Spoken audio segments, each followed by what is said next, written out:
I've been printing stuff again. My name is your dad, and I'm here to fill a hole in this cabinet. This is the lesser known Colossus of the X-Men variety of statue types. And instead of a long extended intro, this time I'm just going to show you this epic table that I built to come in a video soon.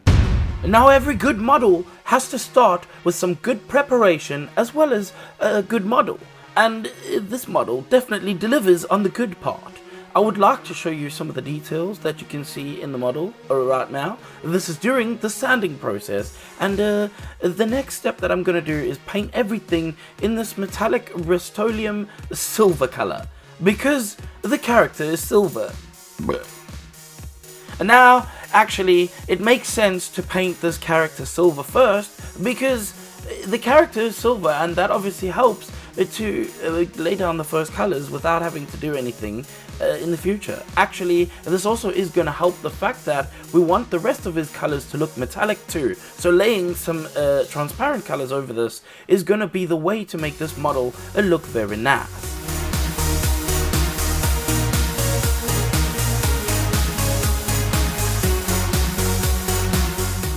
I then glued all the pieces of the base together, and as you can see they fit extremely well, and I gave everything a Chaos Black.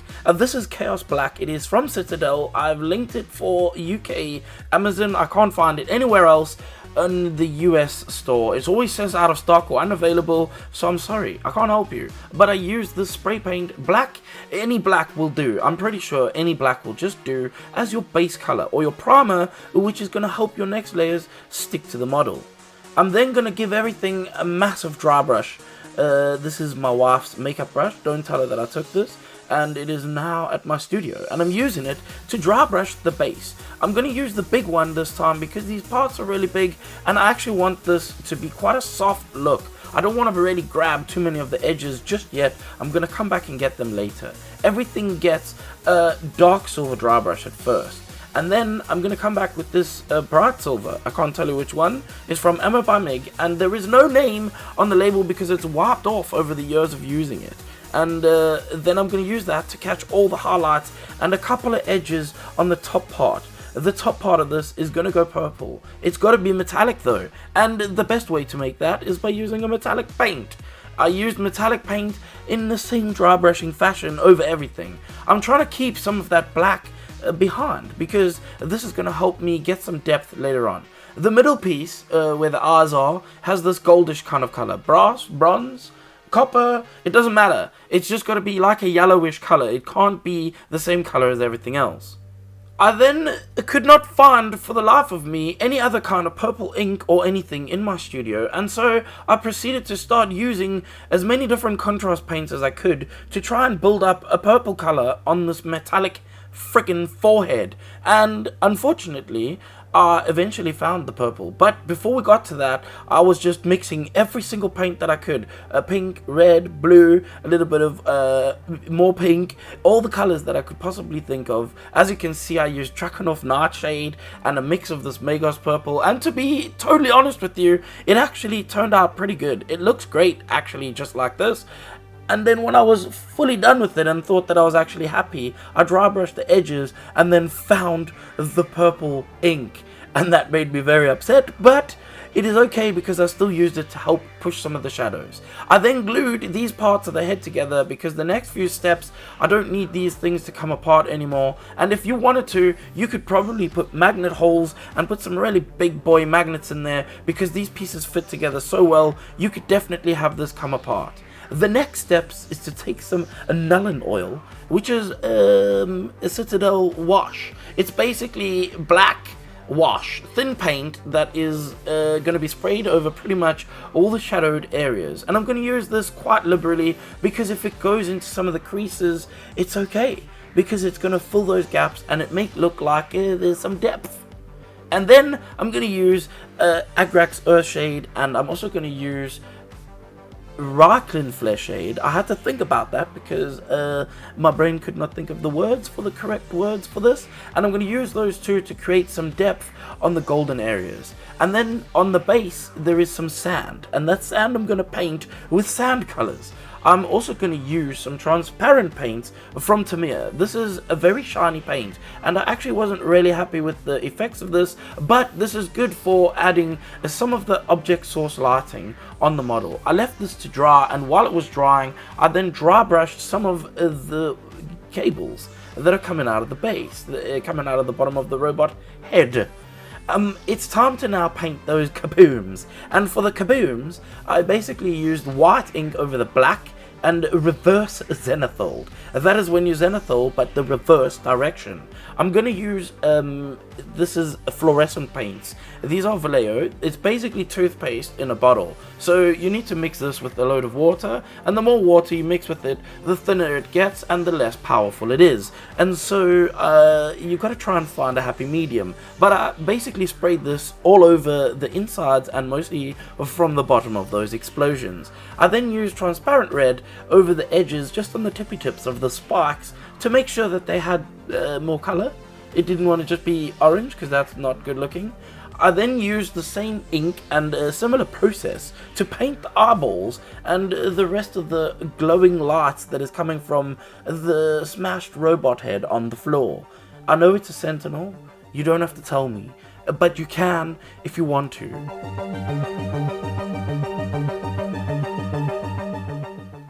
I dry brushed some of the dirt that is on the base, and I brought that up to some kind of texture that revealed its dirty lookingness. I also used that same technique over the area on the front of the robot head. I then used black to go over the pipes that are laying over the dirt. This is because I'm going to come back and I'm going to dry brush them later. I took some red and blue, and this is where I kind of deviated from the renders a little bit, because I felt like I wanted a little bit of color on the back of the base. You can see how this pops, and it looks super dope. I decided that that was the best idea that I had that day, and that was where I called it quits for that day.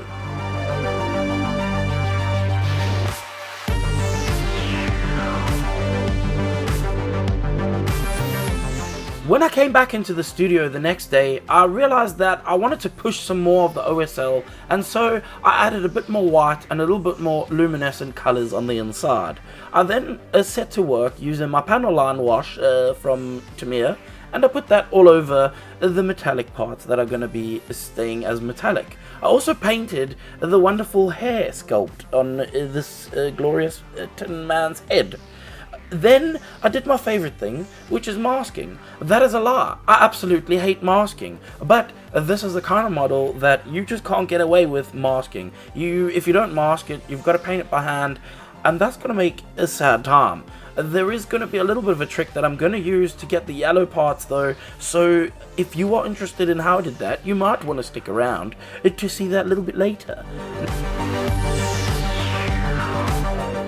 I'm going to use a red ink, and this sprayed over that lovely shiny metallic color that I had sprayed down from the aerosol looks fantastic. I'm going to use Caribou Crimson as a shadow underneath. I'm just going to let you know right now that you cannot mask over the top of this. I'm pretty sure it needs ages to cure or something, but trust me, don't put any masking tape over the top of this once you have painted any paint on top of it. And I'm going to use some of that panel line wash over the model, because I forgot obviously of those parts because they were masked up when I was doing that section. As for those golden bands around his legs, I had a really super secret trick, and I used that lovely silver that I can't tell you the name of from Ammo by Mig. I'm sure it's shiny silver, and basically you paint that down first because the paint goes really well onto the model and it's easy to flow. It goes down where you want it to go to, and it covers really well. Then you take Yandan yellow and you paint that over the top. This is going to make it look like it's gold. I'm not gonna lie, you can't pretend that it is gold because it's definitely not gold, but it kind of looks gold, and it goes really well with this model, at least in this case, and it looks great on this particular model.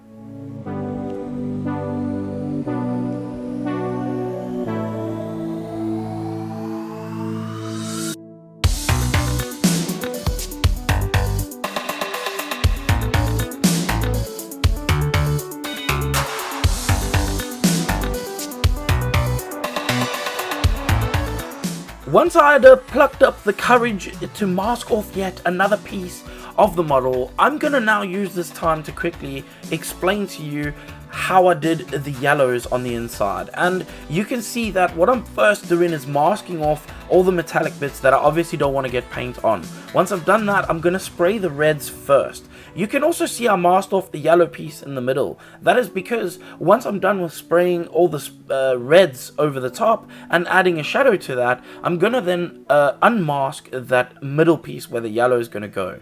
I'm gonna then use yellow over the top of that. Because it is a light enough color and the yellow is transparent enough, you're gonna get the effect that it is a metallic yellow.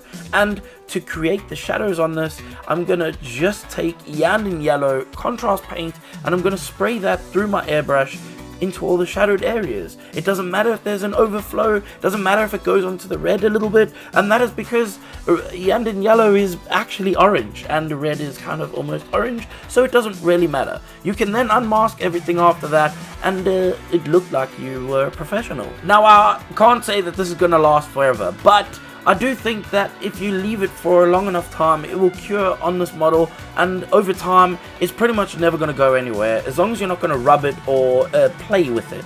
And hopefully you're not going to play with it, and if you do, then you probably deserve to have paint come off of your model. This week's sponsor is Zez Studios, a Patreon.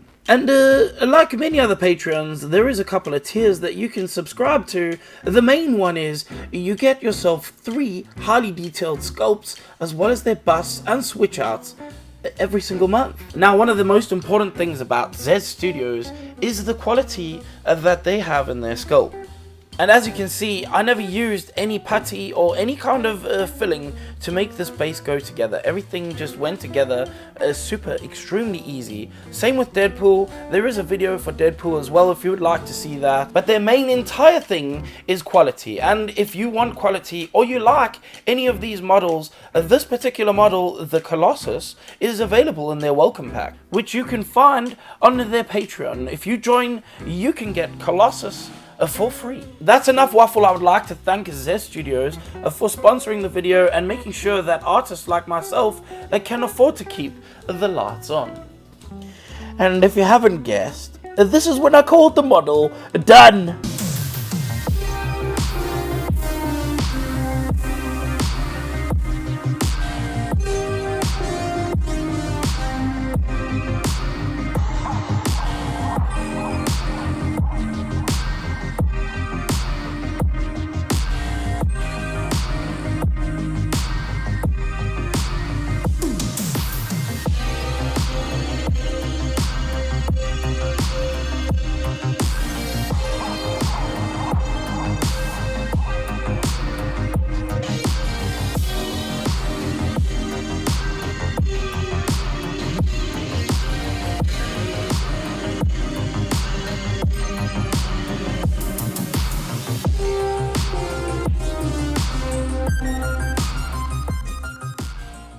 I hope that this video gave you some insight or even just some ideas for painting your next model, and I hope that it helps you get the confidence you need to start painting your first one. Of course, if you did like this video, then this is the time that you should click like if you didn't already do it in the beginning, and share this video with your gran.